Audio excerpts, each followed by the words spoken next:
Noong unang panahon ay may isang kakaibang baryo sa paanan ng bundok Banahaw. Ang baryong ito'y kakaiba dahil sinasabing mayroon ditong isang diwata nagpapanggap bilang taong babae. Sa baryo ring ito, nakatira ang napakasungit na si Alaya na may mapait na ugali. Dahil dito, kinaiinisan siya ng lahat. Ano bang akala ng alayang yan at ganyan ang ugali niya? Sobra na yung alayang yan. Lagi na lang niyang pinapayak. Ano bang pakialam ko sa inyo?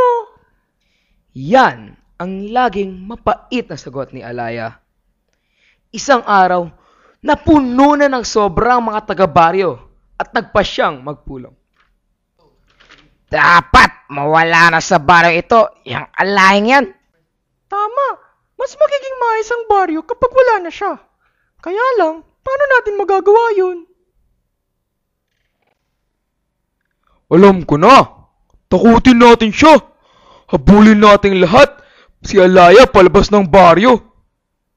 Sige, sa wakas, mawawala na rin yung alayang yan.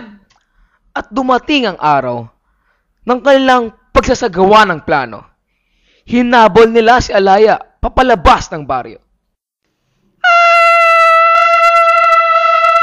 Layas! Mabilis na tumakbo si Alaya, ngunit sa kanyang pagmamadali ay nakapangga siya ng isang babae. Ano ba? Tingnan mo nga yung dinadaanan mo? Liban sa kaalaman ni Alaya, ang sinisigawan niya ay ang diwatang nagpapanggap na taong babae. Nagalit siya at unti-unting lumabas ang kanyang mga pakpak at lumipad. Ikaw, Alaya, ay isang napakasungit at napakapait na babae. At dahil dito ay paparusahan kita. Ika'y maging isang napakapangit na gulay at walang magkakagusto sa'yo.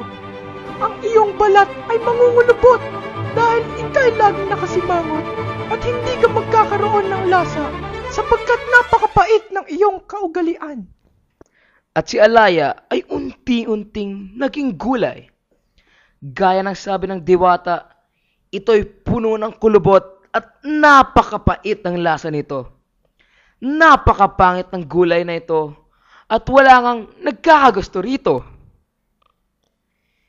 Sinundan ng mga taga-baryo si Alaya, ngunit hindi na nila ito nakita.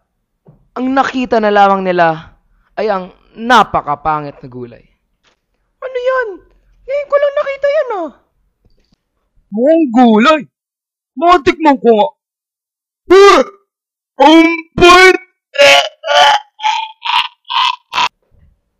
Nang makita ang gulay na ito, ay agad na naisip ng mga taga-baryo si Alaya. Kung kaya na may tinawag nila itong ang Alaya. At lumipas ang panahon at ito'y naging Ampalaya. At iyan ang alamat ng Ampalaya.